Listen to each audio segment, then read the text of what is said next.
Hey everyone, and welcome back to another video. Sorry if Kyra's a little bit anxious during this video, but it's that stupid time of year where everyone is setting fireworks off again, so my poor little girl is scared of everything. So she's going to be here and cuddling with me most of the time, aren't you? Poor baby. And if you hear her panting, that's why. It's probably just because someone set some more off outside and she's a little bit worried. But I'm going to do my best to keep her calm and keep her looked after, aren't I, baby? Yeah. And with that, let's jump into the video. So as you guys might know, if you've seen any of my other videos, including this whole massive playlist I have, I absolutely adore poetry and it is one of my favourite things in the world. Around this time last year, I downloaded a copy of Gabbie Hanna's first poetry collection called Adultolescence, and I reviewed it in a series of videos on my channel, which kind of accidentally blew up and got a lot of other people reviewing her book as well. Maybe not in the most positive light, I'm afraid. But you know, now a year on, and Gabbie actually reached out to me over Twitter to ask if I wanted a copy of her latest book, Dandelion. She told me that she wanted the book in the hands of, in her words, people who actually loved poetry, and she included me in, you know, those kinds of people, so, you know, thank you to her for recognising that. And yeah, she sent me this little beauty just last week, the week before, I can't remember. It only just turned up. Anyway, I have to say, I have to give Gabbie a hell of a lot of credit for reaching out to me in that way and for sending me her book, even though I critiqued her last one pretty harshly. I think it shows a hell of a lot of growth and maturity and more of a willingness to take criticism and learn more than she ever displayed before, so for that I have a hell of a lot of respect for her and definitely commend her for that. So yeah, that's a great thing, but this isn't a review of Gabbie or her character at all. This is a book review, so let's talk about the book. This is Gabbie's second collection of poetry and it is titled Dandelion. Dandelion has been released about 3 years after Adultolescence, and around 1 year after Gabbie faced a hell of a lot of criticism for that first book being poorly written, a lazy attempt at poetry full of cliches, and honestly just a bit of an insult to actual good poets. Critics like myself tried to look at that first book of hers and we tried to say, okay, I see what you were going for here, but here's where it went wrong, here's where you could have improved it, here are some other examples of poems trying to do the same thing, but they've actually succeeded or done it better. I really genuinely thought that in the 3 years since her last book and year since all that criticism, Gabbie would have taken all that feedback and used all that time to really improve her work. I really had high hopes for this book and I really thought it was going to be good. I thought she would try and add more depth to her work. I thought she would try and develop her ideas further. I thought she'd play around with a lot more poetic techniques. I thought she'd do something more. I didn't have overly high expectations for the book, but I figured it's got to be better than the last one. You know, it can't really get much worse, can it? So what I can say is that while her illustrations, while still not really anything too special, have definitely improved. I mean, we're not seeing this anymore, thankfully. And there are definitely some positives with the book, which I'll discuss briefly at the end, although annoyingly my script is so long I don't have time to go into too many of them in this video. I guess what I honestly have to say after reading Dandelion is that I am incredibly disappointed. And I really didn't want to have to say that. I really want to see an improvement. And I actually think I would go as far to say that most of the poems in here are worse than Adultolescence. I genuinely think that, and it is so disappointing to say. But, before I got all emotional, before we jump into the poems themselves, I want to briefly mention the bonus content in the book. So, from what I can tell, different versions of the book are being sold by different retailers and contain different end sections. So, I kind of hate this as a concept, because it means if you want to read all the content of this book, you have to buy like 3 different versions, and that just feels like a kind of greedy cash grab to get her impressionable young fans, who are mostly children and teenagers, to part with money they don't have, and it just kind of rubs me the wrong way a little bit. Don't like it. Anyway, seriously, they'll be forking out, like, what is this? Nearly $20, $18 for this book. That's like, what, 12, 13 quid? that's a lot of money when you're a teenager. And if you have to fork that out 3 times to get every copy of the book so you can read everything in it, I think it's a douchey move, but there we go. That's on the marketing department, not Gabbie. Despite my, like, bitterness of having teenagers fork out, like, an extra 20 quid for, like, 20 more pages of content, sorry, the odd thing is, these bonus sections, or whatever you want to call them, are actually the best content in the entire book. And I say that without a hint of sarcasm. The physical copy of the book that I was sent, I don't know if this is, like, the like, regular one. I don't know if it has a name, but this copy, the kind of end bonus section in this is titled Stories I Have to Get Drunk to Tell, and it's about 20 pages of mini essays of stories about Gabbie's life, and they're not particularly original in their messages, they're not especially well written, but if you're a fan of Gabbie's, I could see why they would interest you and be a bit entertaining. You know, they're not badly written either, they're decent. They're alright, and they cover topics that I do think will be very relatable and relevant to Gabbie's fans, and therefore I think, like I say, if you're a fan of Gabbie's, you will love this end section of this book, without a doubt, so I have to give her some credit for that. The other bonus sections I got sent as, like, this big stack of papers, and one of the versions in apparently the Barnes & Noble exclusive edition bonus content is the section titled Letters to Strangers, and it's 30 or so pages of prose. Again, Gabbie definitely has more skill in writing prose than poetry, I can't speak, without a doubt. Yeah, her prose are a lot better than her poetry, which makes sense because she's a storyteller. That's what she was good at on YouTube. That's why I used to enjoy her content, the story time stuff. She was funny, she was articulate, she had a very distinctive voice, and I think she should stick to that kind of stuff rather than attempting poetry, which she lacks the technical skill in. Anyway, sorry. The kind of, I don't know what you want to call it, the gimmick here, I guess, is that each little section is written as like a letter to someone, either kind of anonymously or by Gabbie or whatever. Yeah, they're okay. Yeah, they're alright.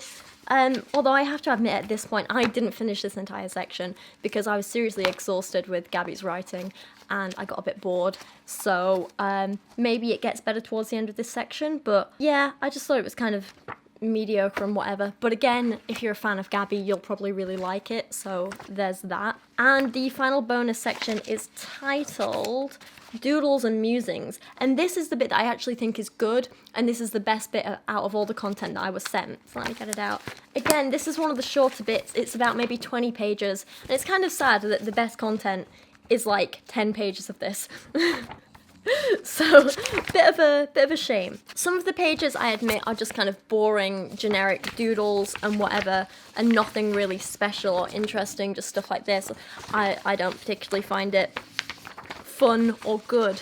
But some of it, well, she describes it as, before I wrote music, I wrote poetry. Poems become lyrics, stanzas become verses. Nothing feels better than setting my poetry to a melody. Please enjoy these unreleased lyrics from some of my songs, born directly from or inspired by a poem. And it contains lots of kind of, where are we on screen here? I don't know if you can see this because it's black with white text, kind of handwritten stuff. Basically drafts of poems and songs, and again, while they feel unfinished, they feel like drafts, and some of it is still a little cringy and stuff like that. And there are some genuinely good and interesting lines in here. There are some decent little bits that I actually think have a lot of potential, and I would just love to see some of the stuff in these developed further. I would like Gabbie to work with maybe an established poet or an editor to kind of really work on getting some of this stuff down and creating some decent art from it. And Kyra's just sat on top of all these papers and bonus content, so that's what Kyra thinks of it. You can be there, babe. But also so far away from the camera, I'd move it down and show you her right now. She's so funny. Love you, Bean. Alright, now with that out of the way, let's talk about the actual poems, the main content of the book, the actual bulk, this bit of the book. I spent a long time trying to figure out how to structure this video because there's a lot I have to say about this book. And I was like, do I split it up into sections based on like the themes of the poems maybe? Do I analyse the good poem first, and then the ones with potential, and then the bad ones like I did with the Bo Burnham video? Or do I split it up by like short poems and longer poems? Or, Pebble baby. And I don't know, I made so many notes and I was thinking about this so much, and I've actually thrown away well, not even thrown away, I've just moved a hell of a lot of stuff that was going to be in this script because the video was getting too long. And in the end, I was just so exhausted by all the content in this book. I couldn't bear to think about it for any longer. I think I'm actually going a little bit crazy over these last 2 days, aren't I? Yes, I am. Is Mama going crazy? Is Mama going crazy? Good job, you're looking after me. Basically, anyway, I was getting so exhausted, I was just like, let's just do this kind of chronological and then just see where my writing takes me. My first big critique of Dandelion is exactly the same as the last book. Most of the content in here is filler, but in this book there's a lot more repetition of it, which is very annoying. You basically see the same poem like 3 times throughout the book, which means this book could have been a third of the size and still be a disappointment. Right there, babe. Come. And it's very annoying and frustrating to read because when you've got several poems on the same topic or with the same ideas, each approaching it in a very similar, slightly different way, and none of them ever feel like complete developed poems, it gets very frustrating to read. It gets very tiring very quickly. I would have much preferred if she'd taken all of these semi-finished similar poems and kind of combined them into one really good, well thought out poem. The repetition of these nearly the same terrible poems, mostly one-liners and stuff, gets very boring very quickly. So let's take a look at a couple of examples, and one of the big kind of repetitive things that's in this book, that's in several poems, is the idea of her crying in public, or more specifically crying in her car. That's repeated throughout, and it's so exhausting that it literally makes me want to go out and buy a car just so I can have a cry in it over this book. The earliest one is titled Money, and it reads, "If I had $1 for every time a stranger saw me cry in public, I still couldn't buy happiness." And then it contains a doodle of some money. This to me is not a poem, it's just like a generic Tumblr post or a Tumblr joke with a few line breaks thrown in and nothing more. Even the illustrations here are a bit of a letdown because they're not exactly realistic notes, they're very cartoony, which means she could have done a hell of a lot with them. There was a lot of potential there, and I wish she'd done something a little more creative. For example, she could have drawn on the cash images of things that she was upset about or that made her cry, you know? As for the content of the poem itself, I would analyse it further, but there's not anything to analyse. There's legitimately nothing there to pick apart or look at. No poetic techniques, no real structure or rhythm or anything of any substance. It's a tweet or a Tumblr post or an Instagram caption. It's not a poem. Moving on, and one of the last poems in the book to reference crying in public / cars is a poem called Pit. They told me I'd never use my education, but thanks to Professor Brownell, I know the reason my eyes water at the sound of my car door unlocking is I've cried in my car so many times that my Toyota Corolla has become a conditioned stimulus, which evokes the conditioned response of me wanting to die every time I hear that stupid fucking beep, just like the dogs who salivate at the sound of a bell, and I acquired all this knowledge at the low cost of around $136,000. As you can probably tell by my notes on this page of the book, I was getting incredibly sick of this book. I was getting very frustrated, I was getting annoyed, I was getting tired. The poem has a solid concept at least, but it falls flat. It's forgettable, it has a boring, irrelevant structure, which just random line breaks thrown in there for no good reason. There's no interesting language, no poetic techniques, it's bland, it's unoriginal, blech, whatever, there's not a lot to say there. The last poem on this topic of crying in public / your car that I do want to talk about in a little bit more detail is called Tinted, which again has an interesting, if slightly unoriginal idea, but at least I think it has a bit of potential. This one would really have benefited from an editor, and what I'd like to have seen is the ideas in this poem edited and combined with the ideas in the other poems to create one single solid poem about crying in public and your car and how that makes you feel. If she'd done that, you wouldn't get bored of the subject being repeated so many times throughout the book. She'd have had more room to explore her feelings, create a real solid narrative, and you might actually get something that is worth reading that you as a reader can get something out of. But before we get into that, let's read Tinted. Some people dance like no one's watching. I cry hysterically in my car like no one can see into my window. That's it, that's the whole poem. This poem epitomizes a huge issue that Gabbie has, which I'm pretty sure I've mentioned in my other videos about her, and that we're going to be looking at in a lot more detail at the end of this video, and that is that she commits the biggest sin of creative writing, and that is she tells instead of shows. In any one of her random poems, because she talks a lot about, say, heartbreak, for example, she could show us she's heartbroken by, I don't know, describing, I don't know, say like the wobble of her lips as she watches the love of her life walk away. She could write about the pressure in her head as she lies alone in bed at night. She could talk about the way she reaches out in bed to feel for him only to be met with a cold bedsheet instead of a warm hand, and you know, all that good stuff. But instead she just chooses to say something like, "You broke my heart, I'm heartbroken now," and leave it at that. Like in this one, Tinted, she explains everything instead of implying and showing us and creating something interesting. A simple change to something like, "Some people dance like no one's watching, I cry like my car has tinted windows," is a lot more subtle, and it kind of shows a lot more without telling. It's still not good, but it's better than what's in this book. It's a little more implied, a little more subtle, a little more slightly but not really interesting, but more so than Gabbie's version. Still wouldn't call it a whole poem, but it's a start, it's a jumping off point, it's an idea. It'd be good for Gabbie to take something like this and develop it further into a whole poem about how, you know, maybe talk about how it's healthier for us to let out our emotions, whether they're good or bad, rather than trying to hide them, or tailor them to fit people in our surroundings, or, you know, talk about how we change our behaviour to fit other people and what they expect of us and stuff like that. There's a lot of things she could explore with a poem like that she just doesn't, because she leaves it very surface level, very, "I cry in my car like no one can see me." That's it. That's everything there is to the poem. And actually, while we're still on this page, let's talk about the one that's on the other side here. It's called Help. This one's an interesting one because I actually like that Gabbie's tried to play around with and incorporate a solid structure here. She's tried something new, and even though it doesn't work, I commend her for trying. It shows she at least has some knowledge of poetic techniques and form, and it's good to see her attempting to use them, even if it doesn't quite demonstrate a thorough understanding of the purpose of them. Maybe you can't stop world hunger.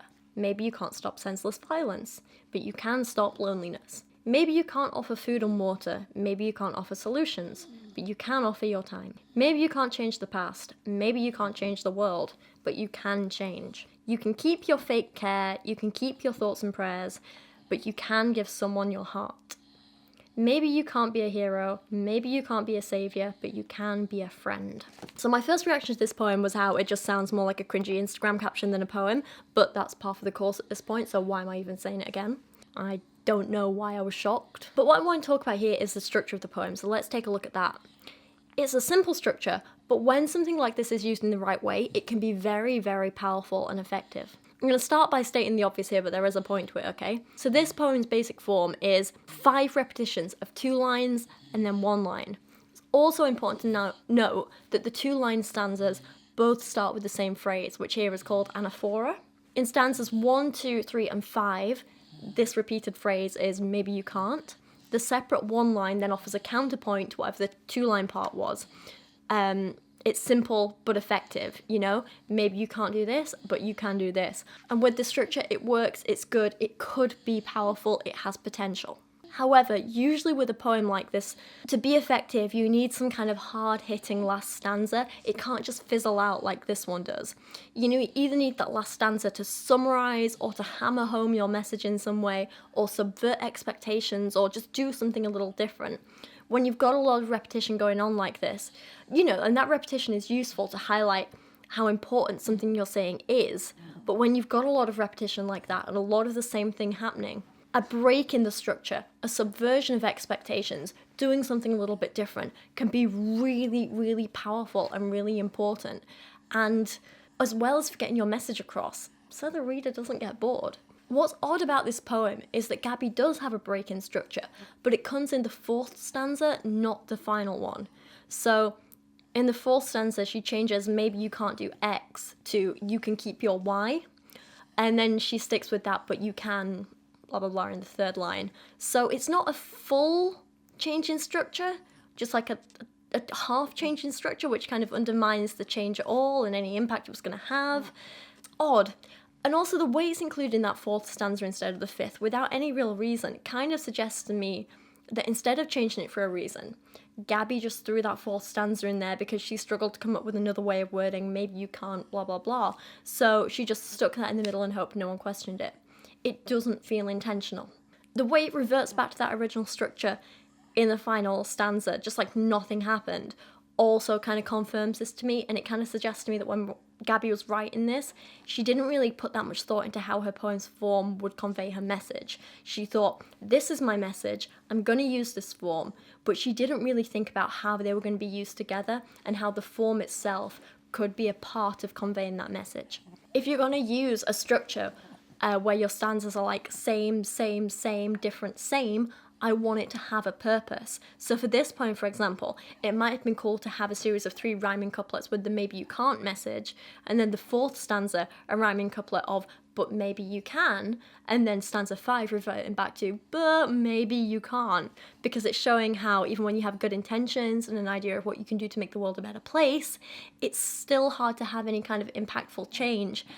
And some things just end up staying the same, and that's an inevitable thing that you kind of have to deal with and get on with in the world. So in that case, you know, the form and the structure would be conveying the same message as the content of the poem and adding to that message, and that's a very, very important thing in poetry. That's what I'd like to see. In poetry, how you say things is just as important, if not more important in some poems, than what you're actually saying, than the words, the content, you know? And that's a huge thing that Gabbie consistently misses, and that is really, really disappointing. A quick example of how I might rewrite this poem, which I literally threw together in 10 minutes, and I'm not a poet myself, so don't take this as being good. It's not great, but it's better, you know? So what I'd probably do to play with that structure and make the structure meaningful, the form meaningful, is I'd write something like, maybe you can't stop people hurting, and you'll never stop forests burning. Maybe you can't end all wars and you'll never settle all scores. Maybe you can't end cancers and you'll never find the answers. But you can make one person smile. You can hold their hand for a while. Make them feel safe and at home. Make them feel less alone. But if you do, you still can't change the past. And even if you do, maybe it won't last. So there you've got that same, different, same structure. And the form and that way of reverting back to those same old patterns fits with the message that you're trying to convey in the poems, you know? Even if you think you're making a difference and you think it's good, it still hasn't had as much of an impact as you might like. Maybe a little bit of a cynical take on the poem, but at least there's some real meaning in there, you know? And I mean, that's not a good poem overall. You know, it's simplistic in the language, it's boring, but it's just to demonstrate to you how your structure as well as your actual words can convey meaning too, and how it's important to consider that both when you're writing poetry yourself and when you're reading it by others. When you look at a good poem, you'll be able to tell a hell of a lot from how it's formed and where the words are on the pages and why they've chosen to do certain things in how they've arranged phrasing and stuff like that. You'll be able to get a lot of information out of that with a good poem. This idea of anaphora in general can be a very, very powerful tool in poetry. So to reiterate, in case you didn't catch it earlier, anaphora is basically the repetition of a phrase at the beginning of a line or several lines in poetry, or the beginning of phrases in a piece of text, you know. So in Gabbie's case, it was the maybe you can't, maybe you can't, maybe you can't, and the other bits of but you can, but you can, but you can. That repetition of that phrase at the beginning of the lines is anaphora. Anaphora can be so powerful because humans naturally look for patterns. It's what we do, it's who we are, and patterns often make things easy to remember. So when we use patterns in poetry, it's usually to draw our attention to something important and kind of make it stick in the reader's mind, make it stand out, draw our attention straight there so we know where to look on what we're looking at and what the important bits are. That's the message the poet is trying to drive home. It can also be a way of creating a really nice, strong, obvious rhythm in poetry to make it flow very well. You'll probably actually know plenty of examples of anaphora, not just from poetry, but from prose and everyday life in general. Political speeches often make great use of this. So a common example that's used to explain it is Martin Luther King's I Have a Dream speech, in which he not only starts many phrases with I have a dream that blah blah blah, I have a dream that, but also when he says things like go back to here, go back to here, you know, that kind of thing. There's lots and lots of anaphoric phrases throughout that entire speech. Also think of music and song lyrics. An example would be, oh my god, beautiful song that I've been obsessed with lately, Nina Simone's Ain't Got No, I Got Life. It works so well because of the contrast in the two examples of anaphora throughout this song. So she switches between verses of Ain't Got No and Listen All the Things Missing from Her Life, with later verses this repetition of Got My and Listen All the Things She Does Have. So I ain't got no home, ain't got no shoes, ain't got no money, ain't got no class, ain't got no skirts, ain't got no sweater, ain't got no perfume, ain't got no bed, ain't got no man. That repetition of ain't got no, ain't got no, ain't got no, that's anaphora. Contrast that to later in the song where she's all, I got my arms, got my hands, got my fingers, got my legs, got my feet, got my toes, got my liver, got my blood, I got life, I got my freedom, I got life. It not only sticks in your head, but it really drives home that meaning and the message behind the song, which is about how she might not have these things that people are typically proud of in life, like material goods or reaching certain standards that society imposes on people. But what she does have is her body and her health and her life, and she's proud of who she is and she likes who she is, and she's going to enjoy it and make the most of it. And the use of the anaphora really, really drives that home, and it's so powerful, and it's a brilliant, beautiful song. It's fantastic. But while we're on the subject of anaphora and repetition, let's get back to looking at a few more of Gabbie's poems, because repetition is a huge theme in a lot of Gabbie's poems in Dandelion, but I think she overuses it. And she doesn't really understand why she's using it when she does. There are plenty of times where it seems like Gabbie thinks if she repeats a certain phrase or word over several lines, then somehow she can take a mundane sentence and turn it into poetry, and that's not how repetition works. Take this poem, for example, called Decline. I lost my credit card and the customer service woman asked me for my credit card number, but I don't know my credit card number because I lost my credit card. This isn't poetry, just because you're repeating the word credit card a lot. It's a boring story that you tell to your friend after they've asked how your day is going and they pretend to be listening, but really they couldn't care less, and the sooner your story's over with, the better. That's what this is, not a poem. Date. I'm really easygoing until I'm done pretending that I'm really easygoing. Also not a poem. She does the same thing at the start of this longer poem called Ramble, and then never really comes back to it. You're a person, a living human organism. Everyone you meet is also a person, a living human organism. When you're looking at a person, a living human organism, they're also looking at you, a person, a living human organism. And as you look at each other, people, living human organisms, you're experiencing two totally unique, alternate moments in the same waking moment. You are kissing her, but she is kissing you. You are in a stranger's car, but you are a stranger in someone's car. You bump into someone, but someone was bumped into by you. You are heartbroken, but he broke your heart. I'll not read the whole thing because it gets boring, but again, this feels like the first draft of a poem. It actually feels like she just rambled on paper and published it without editing or working on it, and that's lazy. If I have two bits of advice for Gabbie in her writing going forward, I would say 1, develop your ideas further, and 2, edit more. They're the big things. But the point is, just because she's repeating these phrases doesn't make it poetry. I don't think she did any of this with any real purpose or intention. Another final example of this weird overuse of, or bad use of repetition is in the poem Hangover, which is about Las Vegas. And this is the last example that I'm giving, but trust me, there are many more. See what I did there with the repetition and the... It's funny. I was going for a joke. Sorry.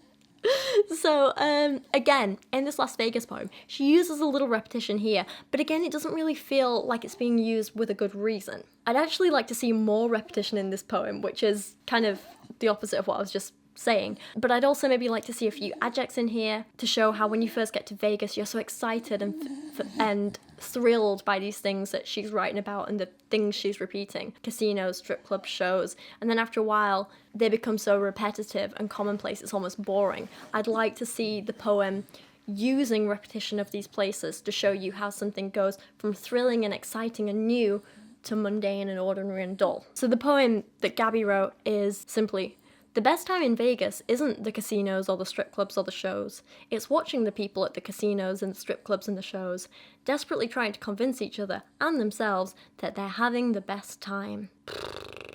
So boring. But I mean, you can keep those bits in there about, like, you know, people trying to convince each other they're having a good time, but I would like a little more description in here. I would like a little more showing, a little less telling.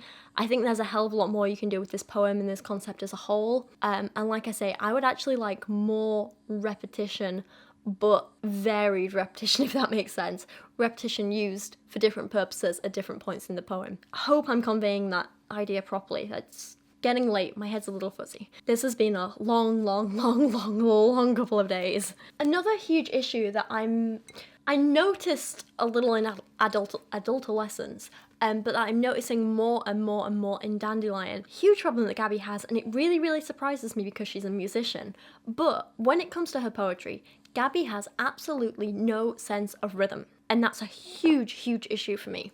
Now, if you've seen my video about basically like a beginner's guide to poetry, I spoke a hell of a lot in that about the importance of rhythm and meter and all that stuff at length. So if you're interested in going to watch that, will leave it linked in the description below. It's a long video. I'll leave some timestamps and stuff there as well. I don't want to repeat myself too much now, but rhythm is so, so important in any poem because it helps the poem flow. Poems are often meant to be read out loud, and when you use rhythm and meter in clever ways, you can put emphasis on certain parts of the poem, certain words, certain lines, and with that you can convey certain meanings, and that's very, very important. We spoke in that other video about how Shakespeare uses iambic pentameter to emphasize important parts of each line and add a real punch to his work and show you essentially where his meaning is and what bits you should be listening to and what you should be taking away from it. I'll actually insert that clip now. So let's take a little bit of a look at iambic pentameter,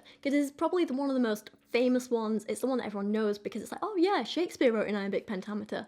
But what the hell is it? As I said, with the iambic part, we have the du-du, with the stress on the second syllable. Du-du. Probably sounds so stupid doing that, I know, I'm sorry. But that is repeated 5 times per line. So each line of a poem or play has 10 syllables per line, each with the second syllable stressed. So to quote Shakespeare, if music be the food of love, play on. So it's, if music be the food of love, play on. So the stress there is on the mu, be, food, love, on. There we go. Mu, be, food, love, on. Whereas, if, sick, to, of, play. Does that make sense? It's interesting because the bits that you're really putting emphasis on are like the start of music. So, music, food, love, the big important words in the line. You might think that the final command, the play on, if you just said that normally, you might just say play on, and the emphasis would be on the play. But in this, because of the iambic pentameter, it ends up being play on with the on stressed, and that's very, very important to the meaning because it's putting the emphasis on the continuation rather than the playing itself. It's, I don't just want to experience this bit of music, I want more, I want all of it. It's very passionate. Sometimes you might want to get a little creative with how you use rhythm and meter, and you might want to take the conventional rules and subvert them in some way, maybe to make the reader or listener uncomfortable or create tension or some other effect like that. It can have a purpose. Gabbie, however, in a lot of her poems, the rhythm is just off. It's awkward, it doesn't flow right, and it's off without there being any purpose to it. It just makes the poems incredibly difficult to read. Nothing flows properly, nothing really has any obvious meanings or stresses. It's boring, it's meaningless, it's hard to listen to, and honestly, it just makes her poetry difficult to read and unenjoyable. Let's take a look at a couple of examples. So in her poem Forgiveness, she writes, I don't know if you wonder, and I'm sure you don't care, but I thought you should know I don't hate you anymore. So here you have a line of 7 syllables, 2 lines of 6 syllables, 1 line of 4, and a line of 3. In terms of the meter, it's all just kind of jumbled and weird too. Your first line is anapestic monometer and then trochaic dimeter, I think. You know, I don't know if you wonder. I don't know if you wonder. Line 2 is iambic trimeter, and I'm sure you don't care. Line 3 feels a little more like anapestic dimeter, which kind of just throws everything off. It's like, but I thought you should know. Or maybe it's more iambic trimeter, where it's more like, but I thought you should know. I don't know. Line 4 feels awkward, because maybe it's iambic monometer, followed by a trochaic monometer. I don't know. Like, the emphasis seems to be on the don't and the hate. Like, I don't hate you, rather than I don't hate you. You know, I don't hate you. Weird. Again, doesn't really flow with anything else in the poem.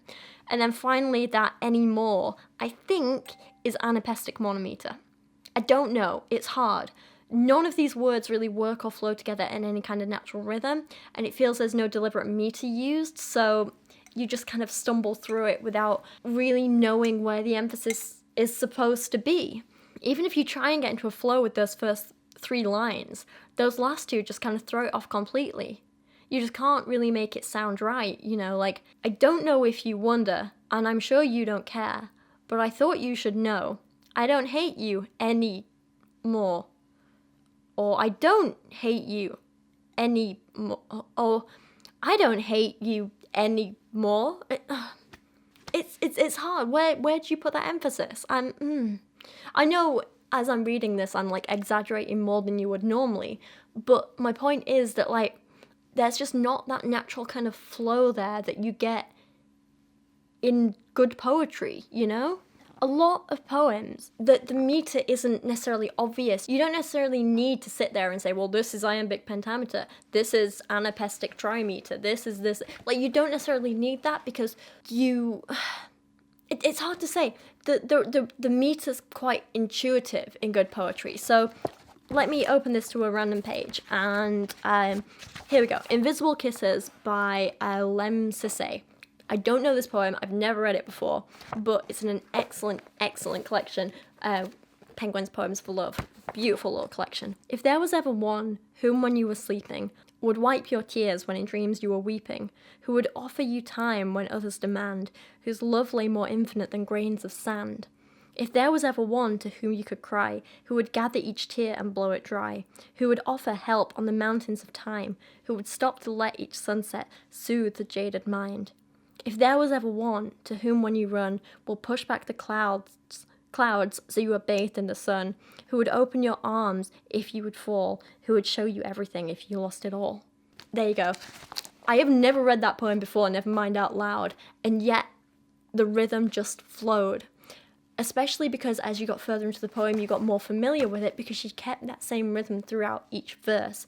It all kind of flowed, and you get that, if there was ever one whom when you were sleeping would wipe your tears when in dreams you were weeping. Do you see what I mean? You've got that very steady rhythm and it just flows, just like natural speech, but with emphasis.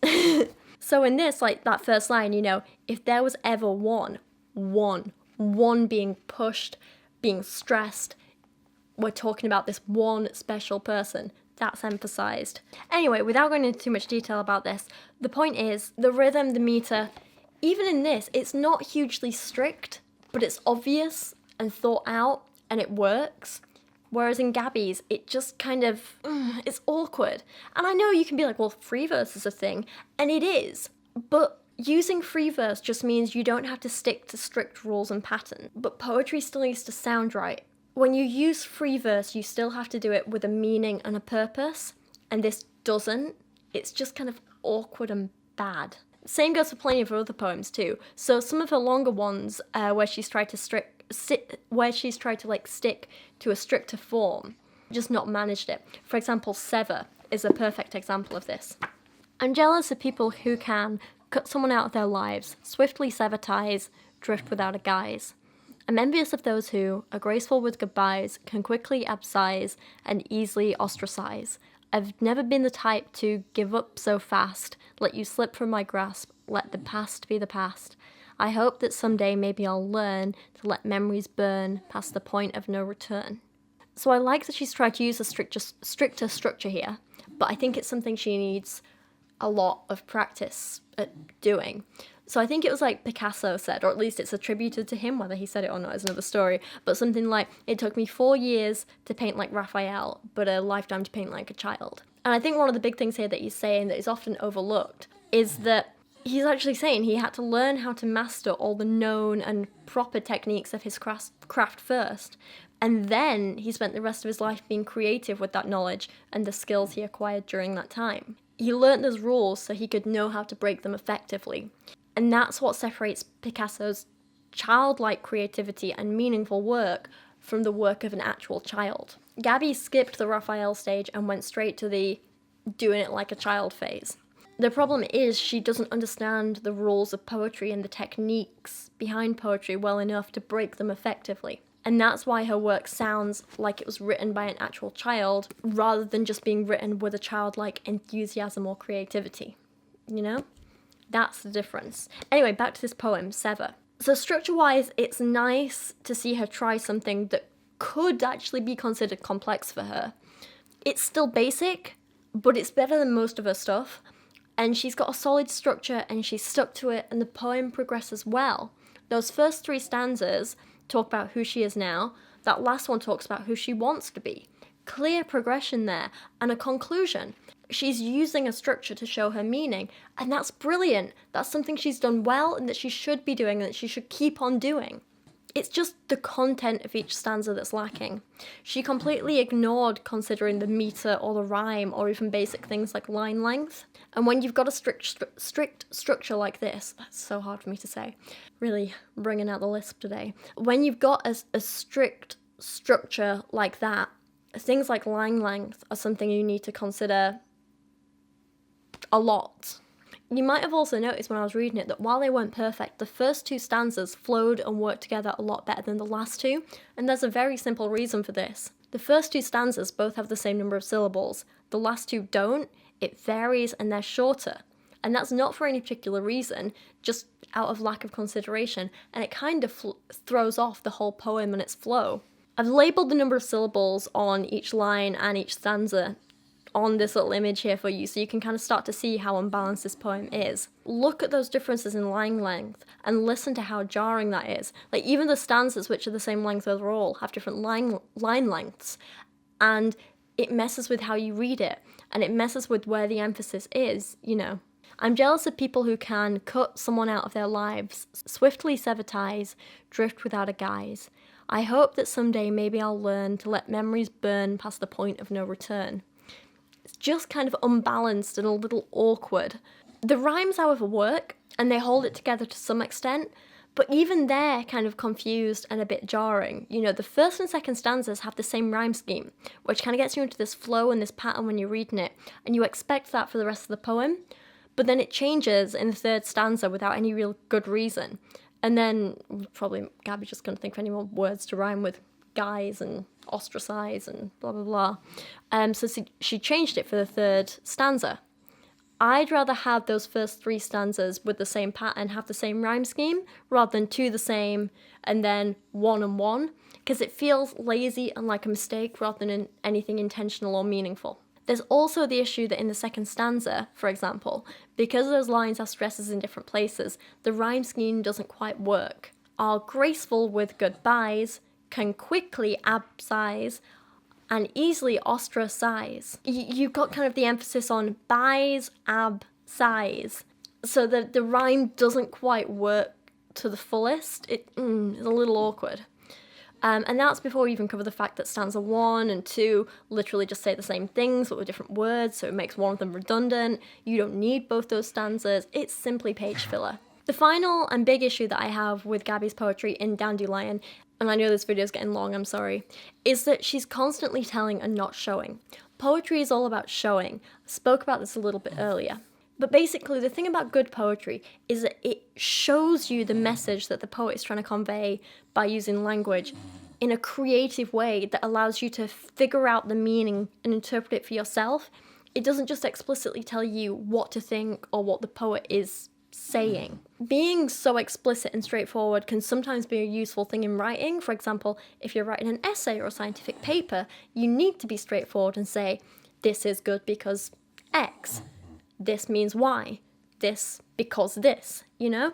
But in good poetry, you need to be more subtle. You need to describe the situation. You need to show these things. You need to let the reader figure it out for themselves. A good poem might use metaphors to compare something as simple as waiting for a text that you know isn't coming to sitting and waiting for a volcano to erupt. Whereas a bad poem might just come out and say, I'm waiting for your text, even though it probably won't come, and even if it does, it'll just make me sad. The metaphor is more powerful and interesting, and it implies those things without being boringly explicit. The volcano creates this violent imagery where you think, oh, well, when it does come, we're going to have this violent explosion of emotions. But is she the volcano? Is he the volcano? Which one's going to be emotional? It makes you question, it makes you think, and all of that is implied, and it's there, and it's showing you these things, not just telling you, this is this. And that's what poetry is all about. The subtle, the implied, the creativity, the beauty. So let's take a look at a few of Gabbie's poems and then talk about some of the others which do it much better. First up we have Useless, which is simply, it's a delightfully devastating, heart-wrenchingly hopeful, gleefully grim, terrifyingly tranquil, excitingly excruciating, painfully pleasant thing to not need you anymore. And what's interesting about this poem is that Gabbie's actually trying to utilise some poetic techniques. There's some lovely alliteration in there, but it falls flat because it's without a purpose, and it's still just telling. But at least she's been more creative with her vocabulary, which is more than can be said for the majority of this book. This poem is literally just a way of saying, it's nice, but also kind of difficult to start moving on from you after our breakup. It's one note, and it's not done in a creative way. It's kind of bland. A much better poem about moving on from a breakup and learning to be happy by yourself is Love After Love by Derek Walcott. Perfect example of showing and not telling, and one of my favourite poems ever. The time will come when with elation you'll greet yourself arriving at your own door, in your own mirror, and each will smile at the other's welcome and say, sit here, eat. You will love again the stranger who was yourself. Give wine, give bread, give back your heart to itself, to the stranger who has loved you all your life, whom you ignored for another, who knows you by heart. Take down the love letters from the bookshelf, the photographs, the desperate notes. Peel your own image from the mirror. Sit, feast on your life. It's never explicit, but it's clever. Even the opening lines, which tell us that a time will come, is implying that right now you probably don't feel this way. Right now, you might be lonely and sad and hate being on your own. Maybe someone's saying this to you after you've been through a breakup or lost a loved one or something like that. As the poem goes on, you get this image of greeting yourself arriving at your own door. And it says things like, each will smile at the other's welcome. And, here it's implying, you might be alone, but you won't be lonely. You will be enough for yourself. You'll be company for yourself and all that great stuff. Later, the narrative touches on how you'll invite yourself to sit here, eat, give wine, give bread, give back your heart. And this is a metaphor for looking after yourself. There's also other interpretations here with religious connotations and all kinds of other stuff. But a big part of it is about looking after yourself, sustaining yourself, nourishing yourself, but also treating yourself and indulging yourself a little bit. It's saying how you can do all the things for yourself that before you thought only a partner could do. It's describing how you will take the love letters from the bookshelf, the photographs, the desperate notes. It's acknowledging that there will be reminders of the past and that it might be hard, but you will be able to revisit them and acknowledge them and eventually move on from them. There's also the interesting addition of how you will love again the stranger who was yourself, to imply that who you are changes. While you might not be able to imagine being this put-together person who loves themselves at the moment, it will happen. You will grow and change, and when it does happen, you'll look back and not even recognize who you are now because of this growth and this change. But you'll still love who you were, and you'll love who you are, and you'll learn to love who you're going to be as well. You'll learn to love all the parts of you. That's just like a very, very brief analysis of some parts of this poem, but there's a hell of a lot more to it, and a hell of a lot you can pick apart and read into it, and none of it is ever just told to you. It's all implied. There's a lot of information there, but it's all waiting for you to unpack it, and that's the beauty of good poetry. The sheer amount of information that can be conveyed through so few words. It's stunning, and that's something that Gabbie's poems just don't have. Another few examples like this from Gabbie of her telling and not showing include Villain. Am I a living fabrication of pride and insecurity, a matrix that exists solely in the mind? Or maybe I've been so badly damaged that I have no perception of right and wrong. Do bad people know they're bad? Or do they just have a skewed moral compass? It's hard to imagine anyone waking up in the morning with the goal of hurting others. Maybe my idea of what's right is wrong. Maybe evil people don't know they're evil, and they're just doing what they think is right. Am I a monster or a martyr? Misunderstood or delusional? The difference between murder and manslaughter is intent, but either way someone is dead. I hope God sees what humans can't. I hope he can hear the desperation in each heartbeat, the loneliness in each breath, the fear in every explosion, the pain in every fire. I hope when he examines the crystal ball in my chest, he sees more love than debris. It's just a bunch of explicit questions with no real exploration or development, nothing particularly new or interesting or creative. And I mean, there are some important and interesting points raised in this poem, but it's done in a boring and non-poetic way. it could be so much better, it could be so much more, but it's lazy and undeveloped. It feels like a first draft, an idea for a poem, not a finished poem that people are paying for. There are poems which look at questions like this, but ask them in a much better way. So this one called This Is What I Know by, I really hope I'm not butchering this name, Makoma wa Ngugi? I'm sorry if I butchered that. This one's a lot more specific, but it covers some of the same kind of questions about morality and stuff, and where we get certain morals from, and ideas of right and wrong and so on, but it does it in a much better way. I know that black people were sold as slaves because they were seen as talking beasts of burden and Africans colonized for their own good. And it was unnatural for women to operate heavy machinery, let alone operate on a brain. I know that in the United States, Jim Crow used the rope to keep black from white, and apartheid in South Africa killed for as little as looking across the colour line, and that intermarrying between the races was a crime against God, Queen, and country. I know that a God of many names, the laws of many lands, science and nature were used to justify slavery and colonialism, holocausts and genocides, rapes and lynchings. I know that African dictators called those who fought for democracy puppets under the pay of foreign masters, and that foreign masters called those same people communists and insurgents. And this I know very well, that had the Sojourner Truths, Dedan Kamathis, Martin Luther King's, Malcolm X's, and Ruth First's failed, my wife and I would not have crossed the colour line, and my daughter would not have been possible. I know that she, just like her mother and me, just like her grandparents, will have struggles. But it will be a struggle waged at the crossroad of many cultures and worlds. So I must know that those before me did not die so that I could use my freedom to put others in jail, or use the same laws that betrayed them to enslave and torture. I must know that if Steve Biko died so I could write what I like, then my pen cannot become the weapon that justifies the torture and murder of others. How then can I not know that no one appointed me protector of African cultural purity? How can I not know that I am not the standard of all that is moral and natural? What fortress is this that I build that subjugates those within and keeps those outside under siege? Whose moral law is this I use to judge? Whose legal system to jail? Whose weapon to murder? And whose tongue do I use to silence? How can I, black and African and blessed as I am by the struggles of my fathers and mothers, deny my gay brothers and sisters their rights? I'm so sorry that after that beautiful, wonderful piece, I have to read you another one of Gabbie's. I know this must be like a kick in the teeth. But another example would be Indecisive, which simply says, I never want to see you again, for now. Or One, which reads, sometimes finding the right person just means realizing all the things you thought mattered to you don't. Or Endless. Thank you for the thank you card. It all gets so exhausting so quickly. Sure, sometimes I think I've lost my mind, but other times I'm certain. God, there's so many more awful poems in here I want to talk about. I haven't even touched on the one that I do think is quite good, which is the last one in the book called Tragedy, that has potential, but again, blech.